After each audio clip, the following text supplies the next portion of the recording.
కూటమి ప్రభుత్వం అధికారంలోకి రాగానే సోషల్ మీడియాలో అసత్య ప్రచారాలు, వక్రీకరణ పోస్టులు, మార్పింగ్ ఫోటోలు, వీడియోలో పెట్టిన వారి మీద చర్యలు తీసుకుంది.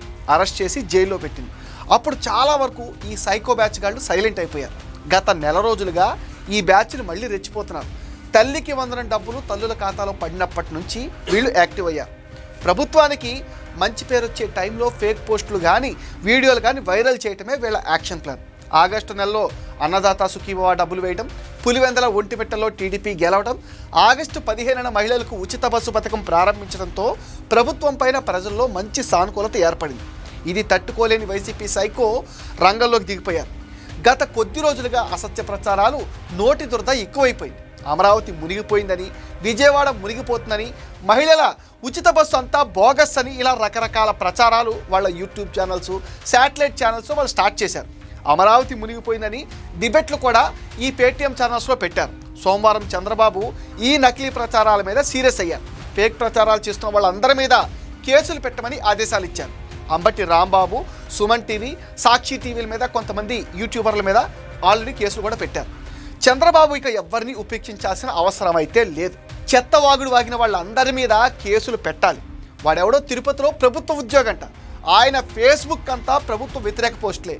ప్రభుత్వ ఉద్యోగంలో ఉంటూ ప్రభుత్వానికి వ్యతిరేకంగా ఇలా పోస్టులు పెట్టడం పెద్ద నేరం. అతన్ని వెంటనే సస్పెండ్ చేసి క్రిమినల్ కేసు పెట్టి అరెస్ట్ చేయాలి.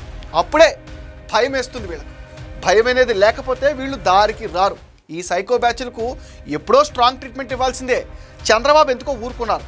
ఆ లేట్ చేయటమే వాళ్ళకు బాగా అలుసైపోయింది. ఇప్పటికైనా లేట్ చేయకుండా అందరినీ తీసుకొచ్చి బొక్కలో పడేయాలి. జగన్ అధికారం కోసం ఏవైనా చేస్తాడు, ఎంత ఖర్చైనా పెడతాడు. ఇలాంటి సైకో బ్యాచ్లను ఎన్నైనా, ఎంతమందినైనా సరే పెంచి పోషిస్తాడు. క్రిమినల్ బ్రెయిన్ ఉన్న జగన్ ఆలోచనలు కూడా ఒక క్రిమినల్ తరహాలోనే ఆలోచిస్తాడు. అతని పార్టీలో కూడా అలాంటి వాళ్లే ఉంటారు. వాళ్ళ మీద జాలి చూపించాల్సిన అవసరం అసలు లేదు. మొన్న ఫేక్ రిగ్గింగ్ వీడియో పెట్టినప్పుడే యాక్షన్ తీసుకోవాలి అంబటి రాంబాబు మీద. తీసుకోలేదు. గుడ్ మార్నింగ్ ధర్మవరం అంటూ కనిపించిన భూమినల్లా కబ్జా చేసిన కేతిరెడ్డి వెంకటరామిరెడ్డి మీద ఎప్పుడో చర్యలు తీసుకోవాల్సింది. చంద్రబాబు ఆలస్యం చేసే కొద్దీ వీళ్ళు బరి తెగిస్తారు. వీళ్లను అలాగే వదిలేస్తే వీళ్లను చూసి ఇంకో 10 మంది తయారవుతారు. వీళ్లను కాలి కింద వేసి తొక్కుతారని జనం కూటమికి అధికారం ఇచ్చారు. అది మర్చిపోతే ఎలా అని ప్రజలు కూడా అనుకుంటున్నారు. ఇంకా వాళ్లే అధికారంలో ఉన్నట్టుగా రెచ్చిపోతూ ఉంటే జనం ఆశ్చర్యపోతున్నారు. చంద్రబాబు ఇది గమనిస్తే చాలా మంచిది. లేకపోతే అసలకే మోసం వస్తుంది.